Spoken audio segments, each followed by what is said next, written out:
Good morning, Dan. Morning, Rabbi. All right.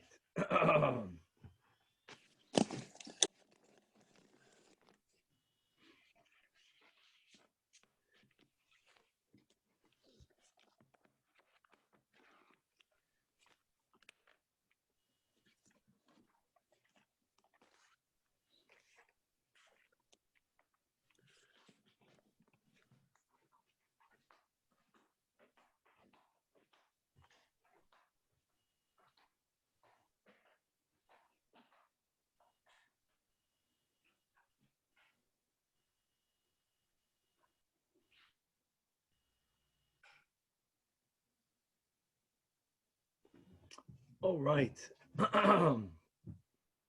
Vamos nos. Lift off. Okay. To help of Hashem, we are learning ERUVIN Daf Lamed Aleph. Before we begin with the intro, I think I skipped a few lines yesterday on Daf Lamed Amid Beis, so let's go back, not to lose those few lines. I'm going 13 lines to the bottom of the Amid on Daf Lamed Amid Beis by the two dots. Ulekoyin bebeis hapras. So the Mishnah allowed for one's eruv to be placed in a beis hapras, which is a area. Really, there are a few types of beis hapras, but we're speaking about here an area that there was for sure a caver. However, it was plowed over. There's a possibility that the corpse got dismembered and the remnants, the bones, were spread around in a certain area. And even though, like we mentioned, that in order for a corpse to be metame ba'oil, there has to be a minimum amount. Lesser than that, it will not give off tumas oil. But the maga, even an etzem kisoidim, is metame. And therefore, there might be a little fragment of a bone in the size of a barley corn that's on the top of the ground, which is why midrabanan, even though it's only a suffix, and generally a suffix, tuma b'reshus harabim, we're going to be lenient. Midrabanan, a kohen may not walk there. Nevertheless, says the Mishnah, that a kohen bebeis hapras, that a kohen is allowed to have the eruv placed for him in a beis hapras. Why?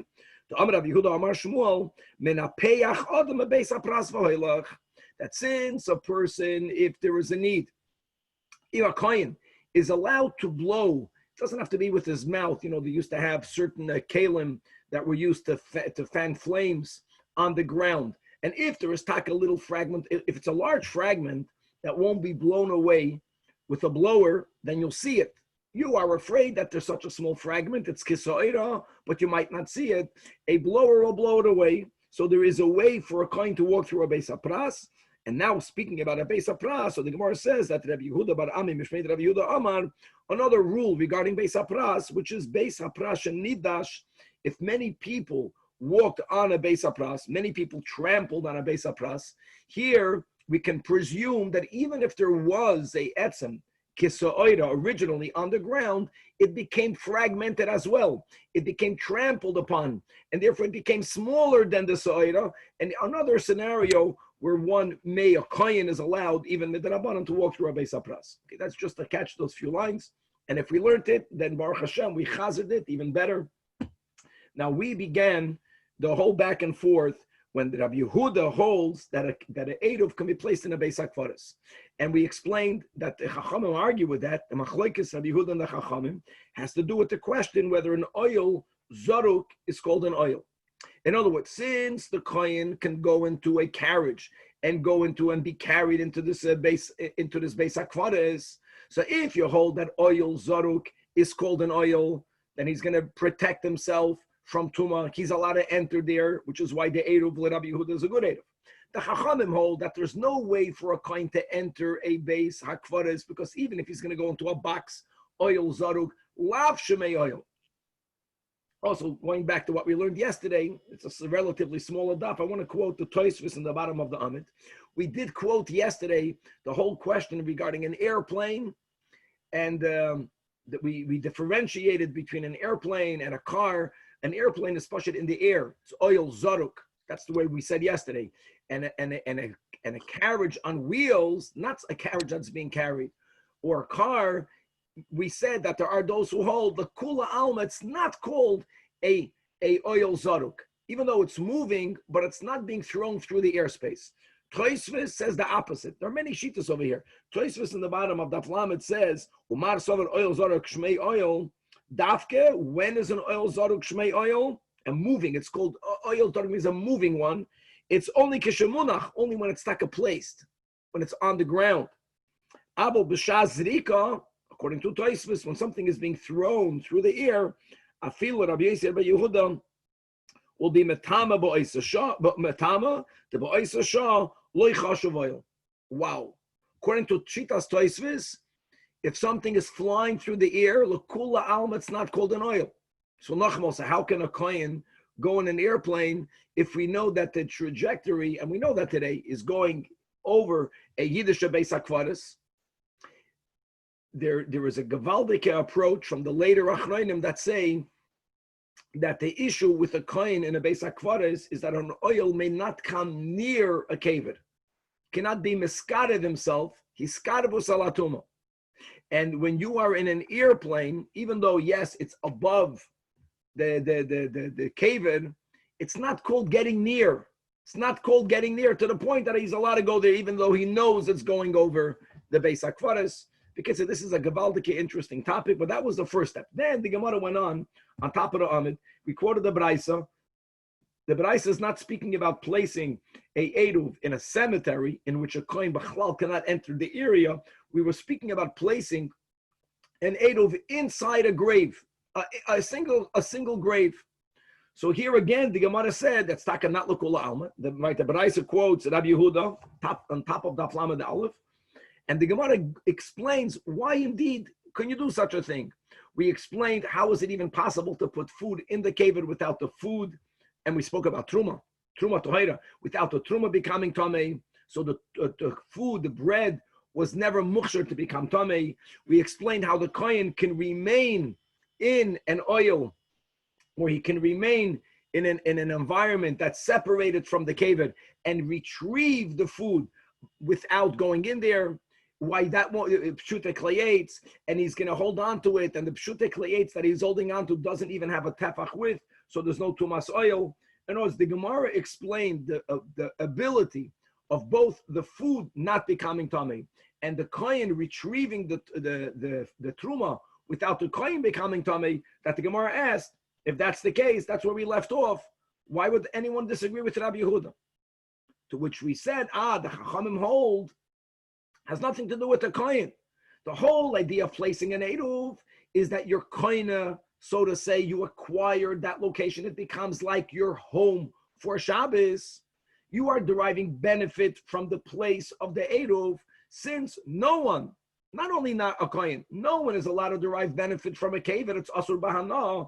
So how can you b'chlal use the location of a kavod for? That's exactly where we left off. For an eruv, and this is such a big kasha. So the kasha will be now on Rabbi Yehuda. How does Rabbi Yehuda allow for us to use a kavod for an oil? So that's going to lead us into a few very fundamental topics. And Rabbi Yehuda's response will be, is that mitzvahs lav lahenes nitnu. Mitzvahs lav lahenes nitnu. Now the question is, why are we viewing an eruv as a mitzvah? So that will go into another debate. For what purpose can you put an eruv tchumen? So really, we'll see, perhaps it's a machlekes tanoim. Perhaps. Maybe an eruv techumen can only be placed if you need to go somewhere for a mitzvah purpose. Like there's a special shiur that's not 2,000 amas away, it's 3,000 amas away. So you got to place an eruv, or even going to a sudas mitzvah, you're going to go be mavakar cholim, some mitzvah related purpose. Perhaps if it's ledivrei reshus, you b'chlal cannot use an eruv techumen. If that will be the case, since the whole eruv is placed l'tzoyrech mitzvah, only for a mitzvah, then that will be the answer of Rabbi Yehuda, that what? That since mitzvahs lav lahenes nitnu, you can't have hana'ah from a kavod, and that's not called hana'ah. You're doing it for a mitzvah purpose. We're going to have a Mishnah in the bottom of Daf Lamed Aleph Amud Aleph that's going to mention various foods that could be used for an eruv, various foods that may not be used for an eruv tchumen. And really, my friends, this will be a chazara from Shabbos Daf Kuf Chav Zayin. A big bulk of what we're going to learn today, which is Gavaldik. And many items that the Mishnah mentions will be challenged, and many items that the Mishnah mentions will be pshita. And we're going to have to see how every detail in the Mishnah has a unique chiddush. On Daf Lamed Aleph Amid Beis, we're going to get into the whole sugya that number one, the placement of the eruv doesn't have to be done by the person who's going to use the eruv. I can send someone else to place the eruv. However, the eruv must be placed with the kavana that this is being placed for its owner, for the owner to, so to say, halachically acquire his or her residence in the place of the eruv. There has to be that kavana. So automatically, even though you can do it through a shliach, the shliach has to have the ability to have das. So it's going to exclude the chedesh shoyte v'katan. That's going to lead us into the sugya of whether we say chazaka shliach oisa shlichusay, or whether we don't say chazaka shliach oisa shlichusay. And if we'll have enough time, we're going to get into a machlekes amoirayim that perhaps by divrei Torah we don't say chazaka on shliach oisa shlichusay. We only say the divrei seifrim. Other amoirayim hold we always say that there is a chazaka that a shliach performs his shlichus. And a lot more. So we left off again on Daf Lamed Aleph. Amid Aleph. We're going to start by 8 lines from the top of the Amid, by the little symbol for the Gilyon Hashas for Rabbi Akiva Eger. So Nachum also the Chachamim, the Gemara explained so good why the kever could be used. The Gemara then explained the Chachamim don't allow you to use a kever because how can you be koine shvisa in a kever, which is where you're leaving your food, you're having hana'ah from that location. It's usher to have hana'ah from a kever, which is why the Chachamim don't allow you to place an eruv, or if you place it there, it's ineffective. So asks the Gemara Michlal what the Tanach Rabbi Yehuda holds. Mutter. No one holds that you can have hana from a grave. So the answer is the Gemara. Rabbi Yehuda must hold kusavar mitzvahs lav lehanois nitnu. That mitzvahs were not given for us to derive benefit from it. It doesn't mean that one should not experience hana. No, it doesn't mean that. It means that the purpose of a mitzvah is not for self, as we learned so good in Hasidus. And in other words, like the Mishnah says, we should not be like Avadim, right? Hameshamshem esadav lekabel pras. We believe in pras. Schar Noinish is one of the Yud Gimel Ikonim in the Yiddish religion. But how childish and how ungodly is to serve God for self. We're serving God for God. If I have hana, lucky me. It's not for me. And like Rashi writes, we can learn Rashi 9 lines before the bottom of the Amid. This is according to Rabbi Yehuda. This is the first time we're learning about this. That the ein ma'arvin elo ledvar mitzvah. Can't stop make an eruv for any reason of reshus. You can only place an eruv because you have to get somewhere on Shabbos to do a mitzvah. Now a mitzvah can mean, Rashi says, lebeis ha'avel. Interesting. We're speaking about Shabbos, right? Nevertheless, you want to go there to be with them. Or lebeis hamishta can be for a simcha, or to go hear a shiur Torah, as we'll see many stories in the Gemara. But if it's l'divrei reshus, you b'chlal can't place an eruv. So since the whole thing is for a mitzvah, it's not called that I'm having hana'ah from a kever. Now there'll be a problem. If this is the way we understand Rabbi Yehuda, does that not imply what that the Chachamim holds, that mitzvahs leihanos nitnu? In other words, is this topic subject to Amachlekes Tanoim? Asks the Gemara, Elo Hoda Amar Rava. When Rava made a statement, quoting from Rosh Hashanah, that mitzvahs lav lahenes nitnu, are you telling me now that that's only on the side of one Tana? And on top of that, not only is it Amachlekes Tanoim, it's not even Das Rabin. It's Rabbi Yehuda against the Chachamim. So says Rava, no, everyone subscribes to mitzvahs lav lahenes nitnu. Amalach Rava. If everyone will hold, like we just made as our premise, that an eruv may only be placed for a dvar mitzvah. If that would have been the case, then Rava says, since everyone holds, the kula alma mitzvah lahavelis nitnu, everyone would have held that you are allowed to place even truma to hoira for a kohen to hoira in a kever. Because you're not having hana from the kever, and as we learned on top of the Amid, there is a way of the truma not becoming tamei and the kohen retrieving it without the kohen becoming tamei. This is Rabbi Yehuda, like we said, ein ma'aven elo ledvar mitzvah. However, Umar Savar, the Chachamim will hold, yes, ma'aven afilu ledvar reshus, even for something that's called divrei reshus. You want to walk for a non-mitzvah related purpose. Oh, Now we understand the Chachamim. Since the Chachamim hold that you can place an eid of even on the Varashus, and you cannot have anah from a kaver, so therefore they always invalidated an eid that's placed in a kaver. But here again, the Gemara is going to ask, when Rabbi Yosef made a statement, we'll have this later in ERUVIN, that ein ma'arvin elo l'dvar mitzvah. Again, are you telling me that he made in a statement, but that's subject to a machlekes tanoim, lema ketanoi amar l'shmaitze? And here again, first of all, it's not the end of the world if there's a machlekes tanoim, but does that mean that he's siding with only the das yachid? And it's no one knew about that. It sounds from him that he's telling you as a l'kul alma. So Rabbi Yosef will weiter say, Amar loch Rabbi Yosef, the kula alma ein ma'arvin l'dvar mitzvah. And don't think that I, Rabbi Yosef, hold that whether mitzvahs lehenis nitnu or not is subject to a machlekes tanoim. It's not. The kula alma mitzvahs lav lehenis nitnu. A mitzvah means that I'm doing it for the oibishter. That's the way Chassidus would teach it. I'm not doing it for me. It's not about me. And therefore, even if I derive benefit, there's no isur. You can't derive benefit from a kaver. I'm doing this for a mitzvah. Nor was then, so the question is back, why would the Chachamim not allow for an eruv to be placed by kaver? Ubahako mifligim. That mar savar, this is Rabbi Yehuda. Kiven the kanale eruv. Eruv means that in the location where the food is placed, halachically, I acquire that location for me. It becomes like my residence at the time that the eruv has to kick in. And we already mentioned yesterday, we touched upon the detailed machlekes, whether we say soif hayoim kaina eruv, whether we say tchilas hayoim kaina eruv, but it's bein hashmashas, right before bein hashmashas, towards the end of bein hashmashas. Now, what happens after that moment? I had my food placed there. Halachically, I took in Shabbos over there. My 2,000 amas for this Shabbos is only counted from there. Do I actually want to eat that food? Am I going to eat that food?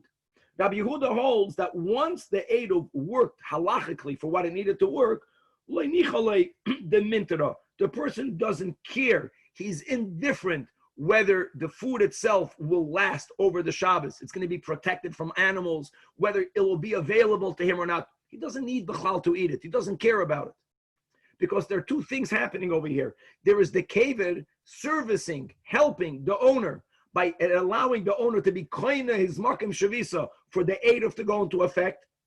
Rabbi Yosef says there is no problem with that because it's only placed ledvar mitzvah. Mitzvahs lav lehen nitnu. I'm not having hana. But hold on. But now there's a practical thing. I own food that's being safeguarded in a kaver, in a tomb.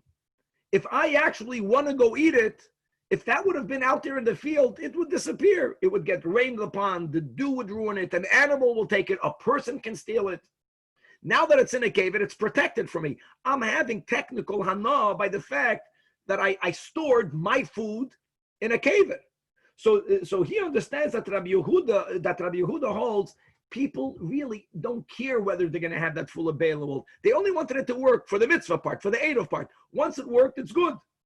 So you're not having any hana later. Mitzvahs lav lehenes nitnu. A native was only placed l'dvar mitzvah. There's no problem. Umar some of the chachamim hold that when a person places an eruv aside of that person obviously wants for the eruv to halachically work, they want the food.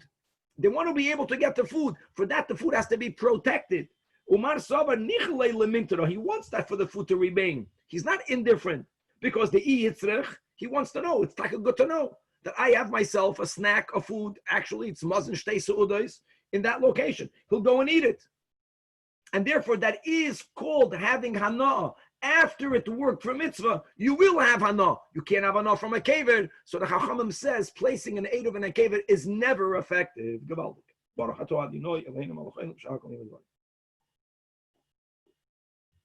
Okay, like we mentioned, we had this Mishnah and Sugya, Me'inyan Le'inyan, but we had this in Shabbos, and now we're going to review. So what food items may be used? We're not speaking about what is considered mazoin, but halachic issues. So number one, Mo'arvin b'demai.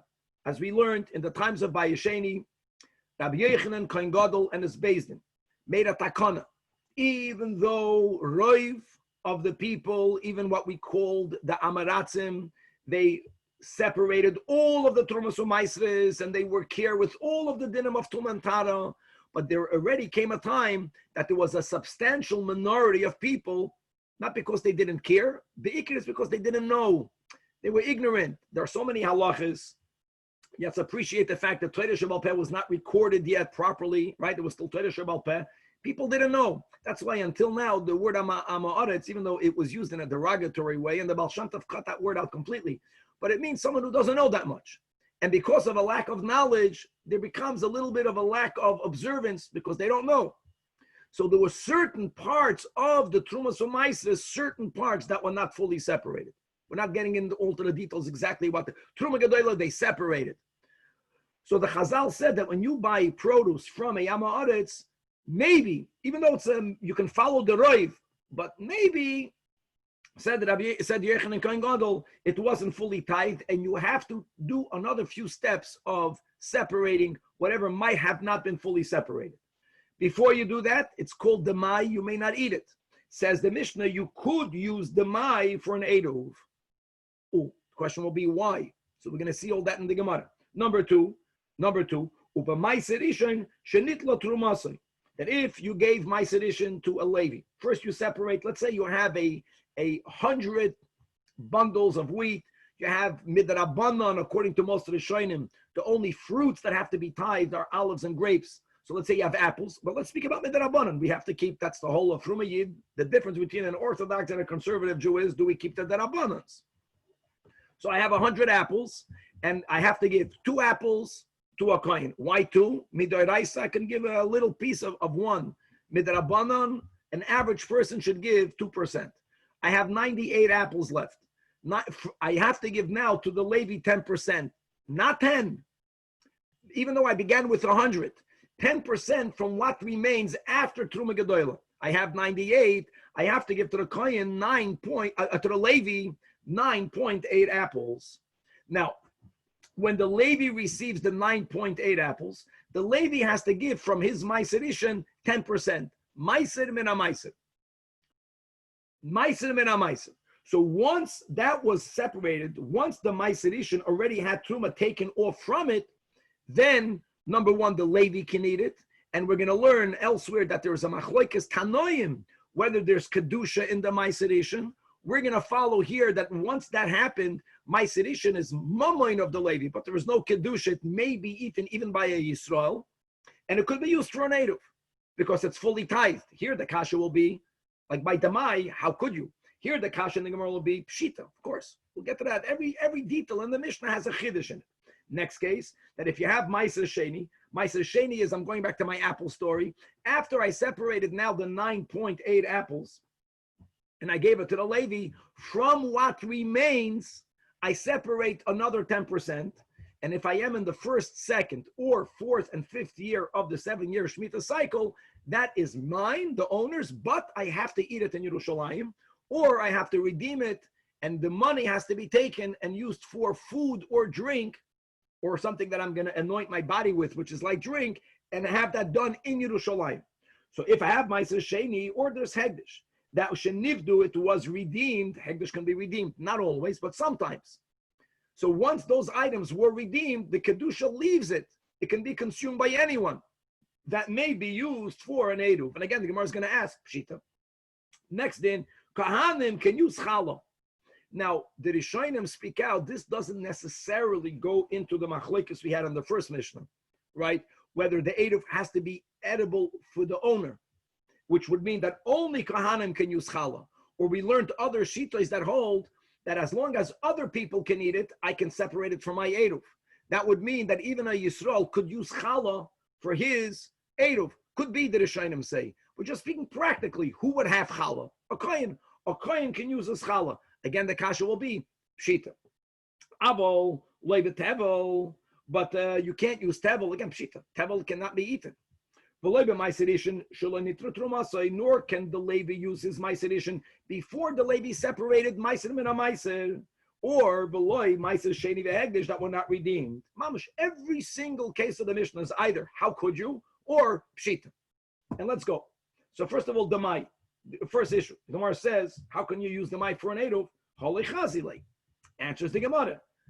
Yes, as it is, Loi Chazile, but potentially you can use it. How can you use it? A person can be mafkir his property. And therefore, Vahava Ani can make himself into an Ani.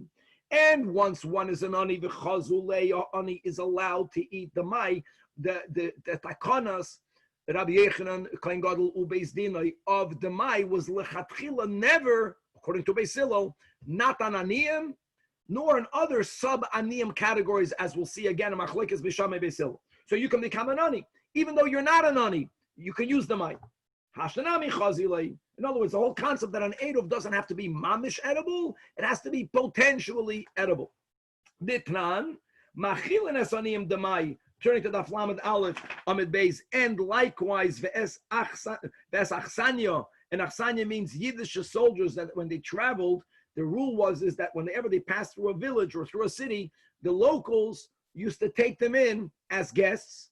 And a soldier, Rashi teaches, it's not a separate din. A soldier is considered an ani. Why is he considered an ani? Look inside the top of Rashi. Achsanya, Chayolois Malchi Yisrael, Shematilan Oisen Al B'nei Ha'ir Lozoinon. When they traveled, they went with nothing. V'havaluhu ke'aniyim.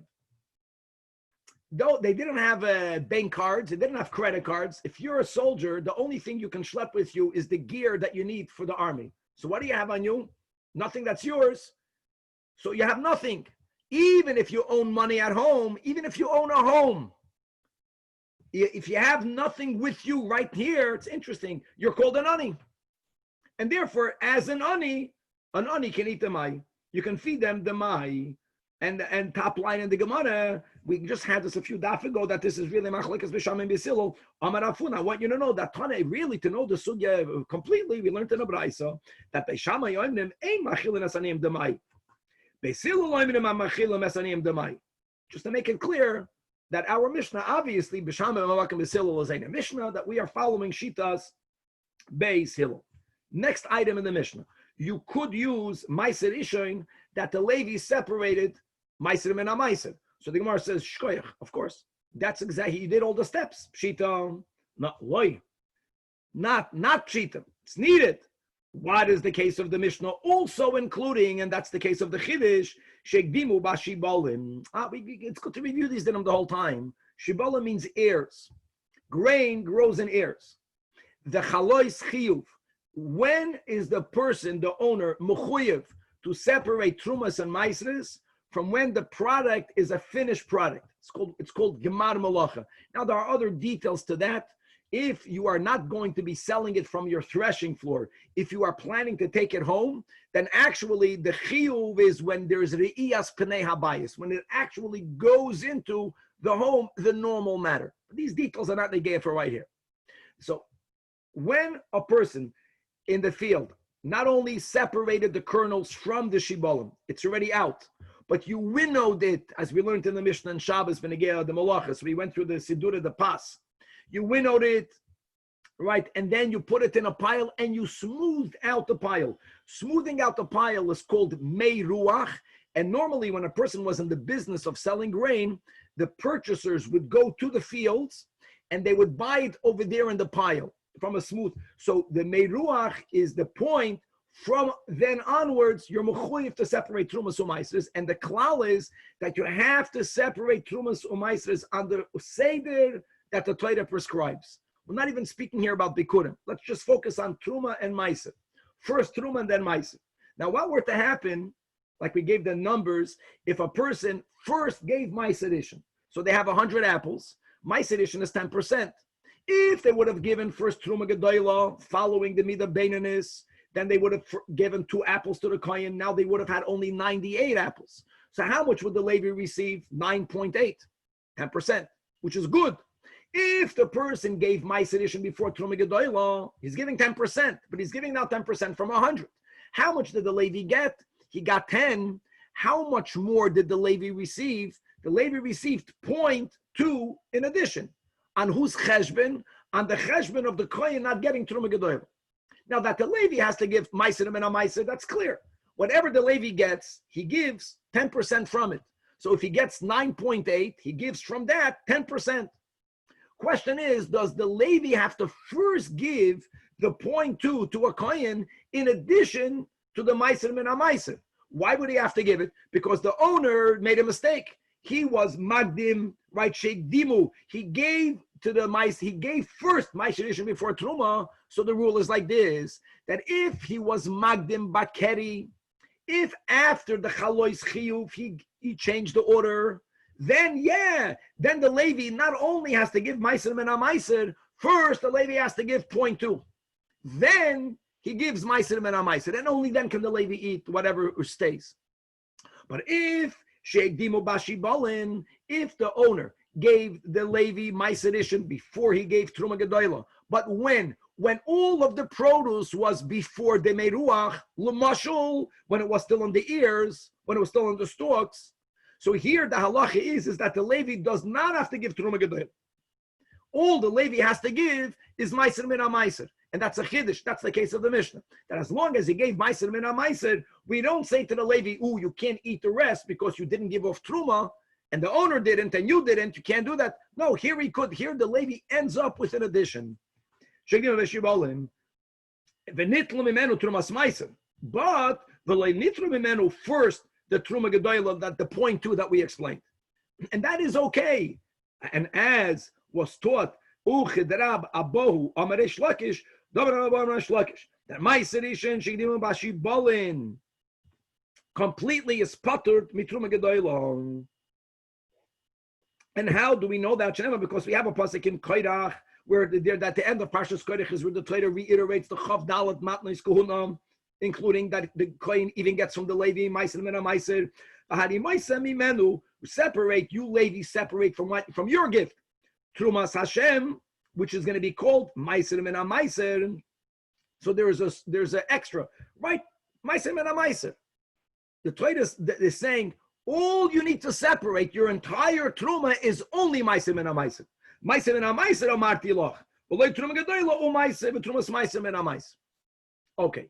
So now asks the Gemara, Amalei Rav Papa Abaya. Now that we find the source that from the pasuk that all the Levi has to separate is only Meiser min HaMeiser, Ihachi afilu igdimu bakeri nami. Why don't we apply the same rule that if the owner gave to the Levi before he gave to the Kohen, once there was a chalois chiyuv, and there the halacha is we know that the Levi first has to give the 0.2 and then Meiser min HaMeiser. Why? We have a pasuk in Koirach. So Amarlei, so Abaye responds to the Papa, Olecha Amarkra, because of you, God knew that people will think that. You're asking good.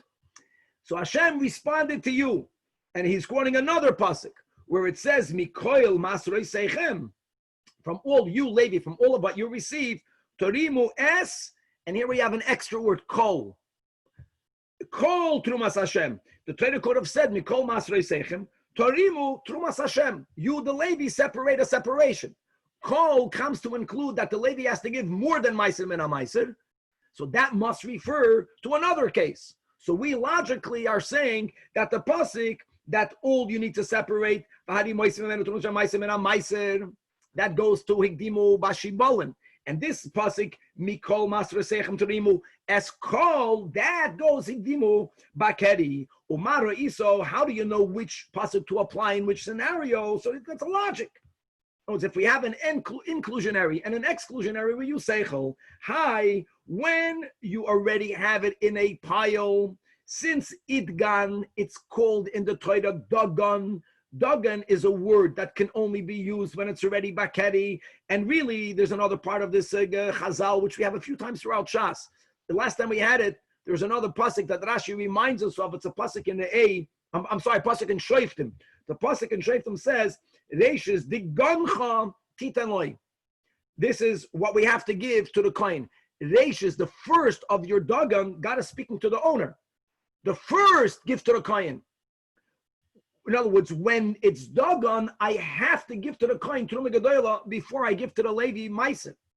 So since the chiyuv is when it's the beginning of dagan, if it's bashibalin, if it's in the ears, it wasn't the gancha yet. I didn't do such a big avla by me giving it to the Levi first. which is why it makes more sense since I didn't violate anything, me the owner. So therefore the Levi doesn't have to fix it. No violation happened. And Bahai, so when it was Idgan, when it wasn't a Keri, and therefore there was a Miruach, and therefore there was a Chiyuv, therefore the owner violated giving the Levi first, it makes sense. In that case, the Levi has to be Mesakin.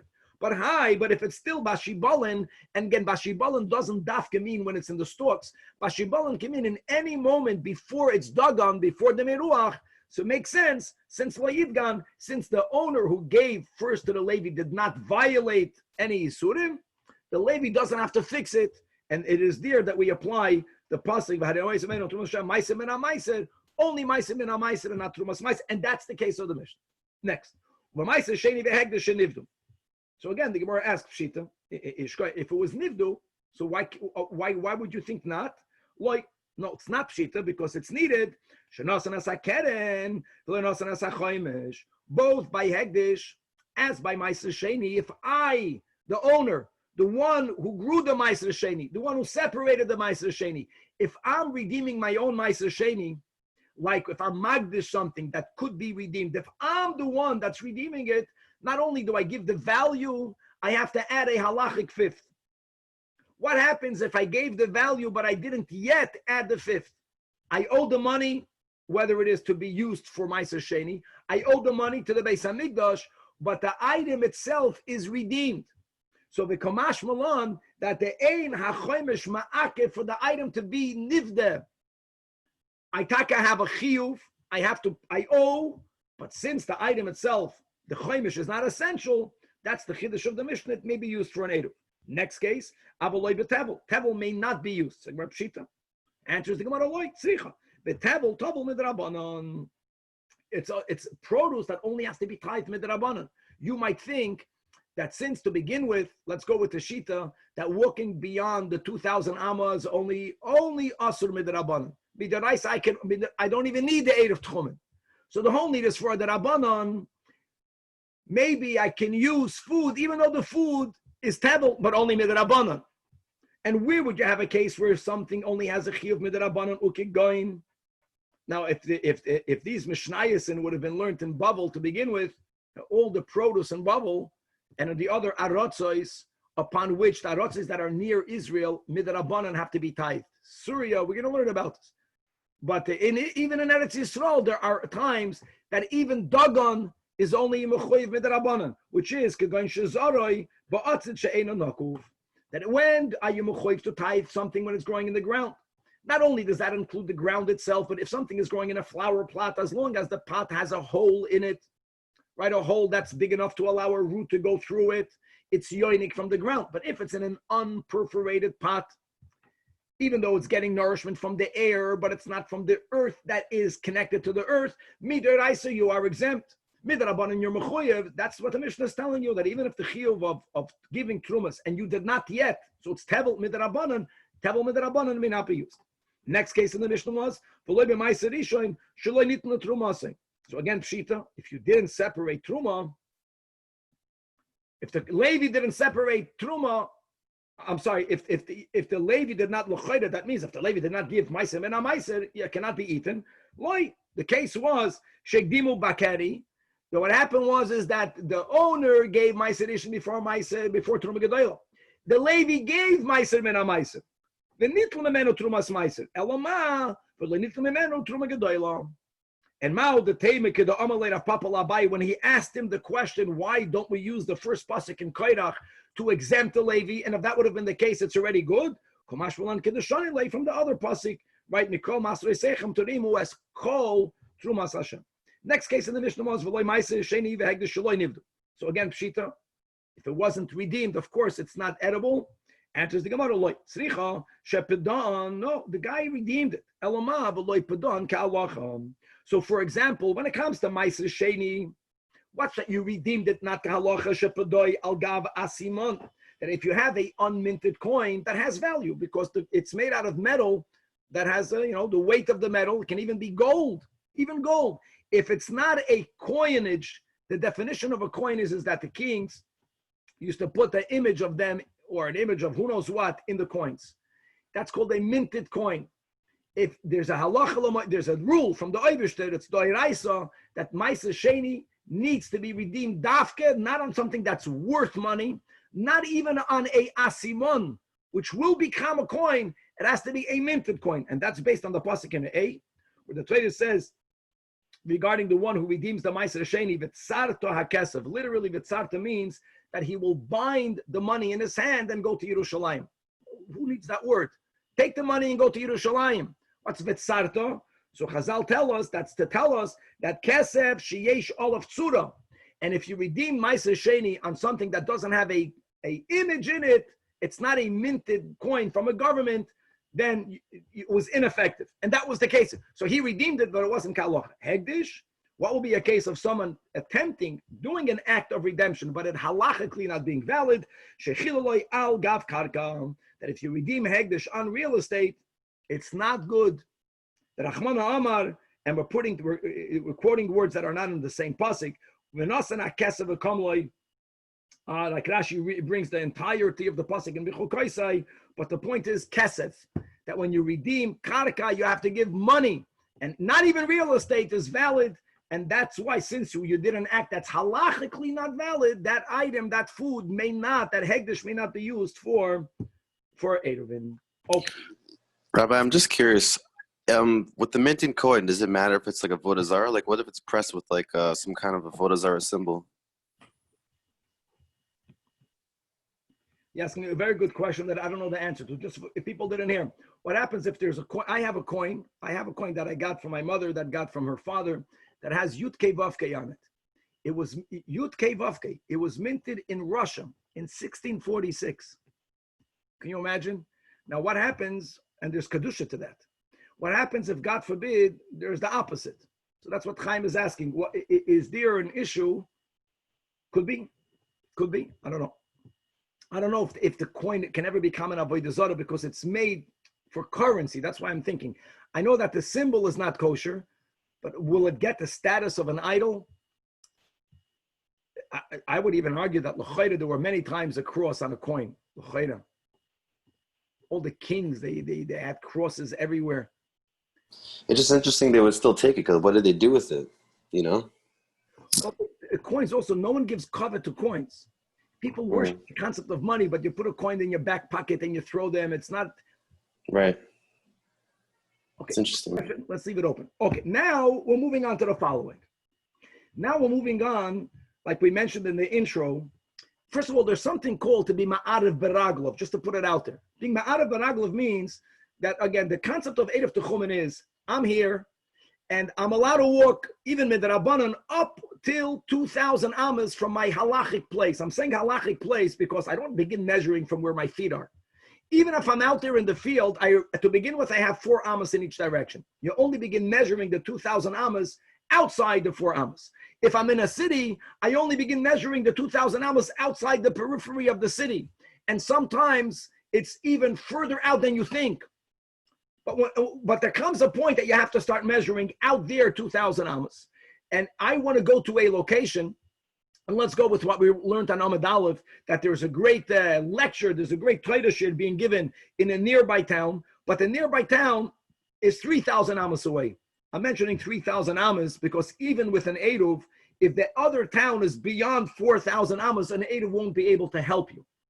What the vart of an Eruv is that I go to a place, and that place has to be in between where I am and in between the place where I want to get. From this new place, both locations have to be within 2,000 amas. Because what we are saying is that I'm koina my makom shavisa in that new location. Now, I also want to sleep in my current home. That's why my current location and the Eruv location has to be within 2,000 amas.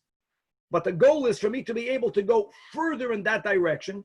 And that will be the scenario, that the location to where I want to go is within 2,000 amas from the place of the Eruv. Number one, I don't have to put any food. I simply have to go there. That's called a ma'arev beraglov. Number two, food is placed there, as we keep on learning. And it's considered as if that is my location where I'm being makabel Shabbos. That's my makom hashvis. I, the owner, the one who's going to use the Eruv, need not be the one who places the food. It can be placed by anyone, providing that it's placed with kavana. It's not about you, Reuven, placing the food there, and me, Abraham, having in mind that food means that I'm koina my makom shavisa there. My intent is not enough. The one who's doing the placing has to have kavana that he's placing it for the owner. And therefore, anyone who halachically doesn't have das can never be the shliach to place the eruv. Let's read the Mishnah. Hasheleach eruvai biyad cheresh, a deaf mute, which in the times of Chazal was considered someone who's underdeveloped, mentally underdeveloped, or in the hands of someone who's considered a shaita, or in the hands of a minor. Or biyadni she'ena moide be'eruv, who's not moide be'eruv a kuti. Not moide be'eruv means, first of all, the kutim did not recognize the prohibition, according to almost all midrabanan, of not being allowed to walk beyond 2,000 amos. They don't recognize that. Ubamela, hand in hand, they don't recognize the whole tikkun of an eruv that came from Shlomo HaMelech, because there was no need for that according to them, according to their mistake. So if he's not moide in it, he won't have kavanah. Not because he's mentally incapable, but because if you don't believe in it, who says you'll have that intent? Eina eruv. Now, what happens if I send it in the hands of a cotton? And I know that a cotton doesn't have kavanah. So the cotton may not be the one who places the eruv. But can I have now someone else who is a bardas to receive it from the cotton, and that other person will place it? How did it get to the other through a cotton? That doesn't matter, says the Mishnah. It doesn't have to get from where I am until the place of the eruv with intent of it being placed there. If I sent it in the hands of, we'll see in the Gemara, even I put it on the back of an animal, it's oichet good. It has to be placed with kavanah. So therefore, ve'im amar la'achal lekablo mimenu. If the owner of the eruv tells a third party who's not a chedesh shoyte v'katan, who's not a kuti, do me a favor. I already sent biyat chedesh shoyte v'katan or a kuti food that's in that locale. Why don't you take it from him and place it? If that person does so, then the Mishnah says it is effective. Because kavanah is needed by the placement of it and not by the transporting of it at all. Says the Gemara, "Cotton loy, I v'ha'amar afuna, cotton goiva." So a cotton could collect an eruv, and collecting it means not only collecting it but placing it. So the Gemara answers, yeah, Rav Huna was not talking about eruvei tchumen. Rav Huna was speaking about eruvei chatzeros, and by eruvei chatzeros, no kavanah is needed, which is why a cotton not only can collect from every member of that chatzet, from all of the balabatim, their part. We didn't go into the details. We'll get into that later in the Masechta. And leave it in one of the batim, and that is effective. Like Rashi writes over here, no kavanah needs, because memela ma'ariv, the merging that needs to happen, which happens through everyone having a part of food that is together in one's home, happens automatically. So therefore, you don't need kavanah. But over here, by eruvei techumen, you have to have kavanah when you place it. By eruvei chatzeros, you need not. The first white line in the Gemara says, Gemara, man, who are those who are not moide be'eruv? So first of all, it can be a individual, but as a rule, Amar Rab Chizda, the Mishnah is referring to the kutim.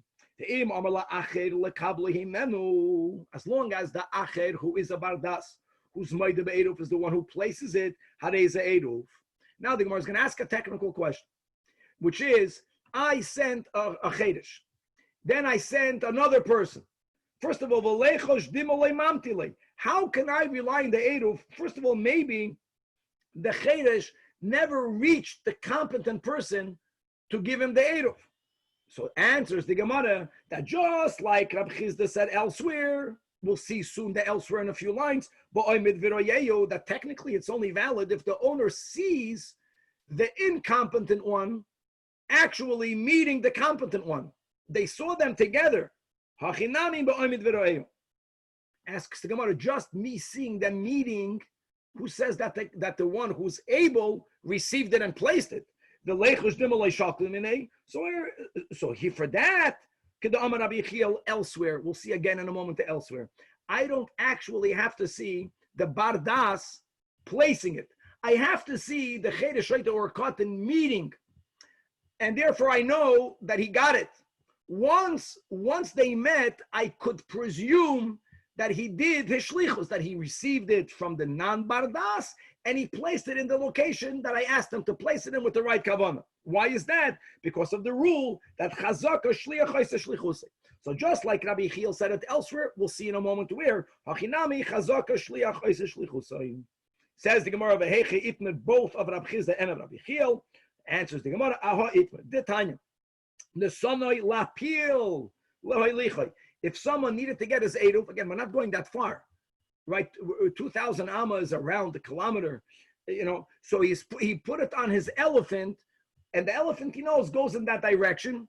Someone was already there. I'm placing my eruv within 2,000 ammas of physically where I am, or physically, no, I'm placing my eruv 2,000 ammas from my halachic makom shvisa, which can be very far. Here in LA, you have to go out of the city and further. So I know my elephant, it goes in that direction.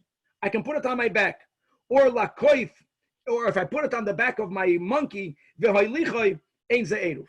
Even if I'm presuming that the elephant dropped it off in the right location, or the monkey put it in the right location, as we learned in our Mishnah, the placement of the eruv has to be done by the placer, not only by the owner.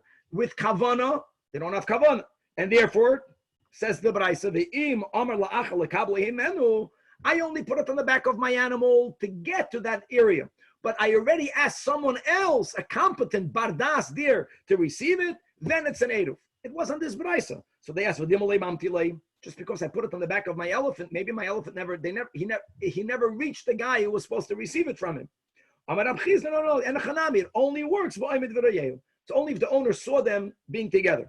Okay, even if they're together, but maybe lemikabel minei, it doesn't only mean not being makabel, because if I saw them meet, you could have answered, well, I saw him receiving it. No. It means maybe even if he got it, he didn't place it. So Amar Rabbi Chiel, chazaka shliach oisa shlichusai. And you know what? We have another few minutes. We're going to start this, then we'll review it by next daf. So now says the Gemara regarding this rule that there is a chazaka that a shliach does a shlichus. There is a machlokes between Rav Nachman and Rav Sheshes. When do you say it? Omar Rav Nachman. We don't always say that. Chazaka b'shel Torah. The last line in the Amid. Ein chazaka shliach oisa shlichusei. You have to have actual knowledge that the action was done. If we're speaking about a Torah, anything connected to a biblical obligation, daf lamed beis, daf leiv, it's only bishol soifrim is where we say chazaka shliach oisa shlichusei, and ein lecha a better example than eruv. Eruv is midrabanan, and taka, no one is debating what we just learned, that when it comes to an eruv, I don't have to see the person placing it.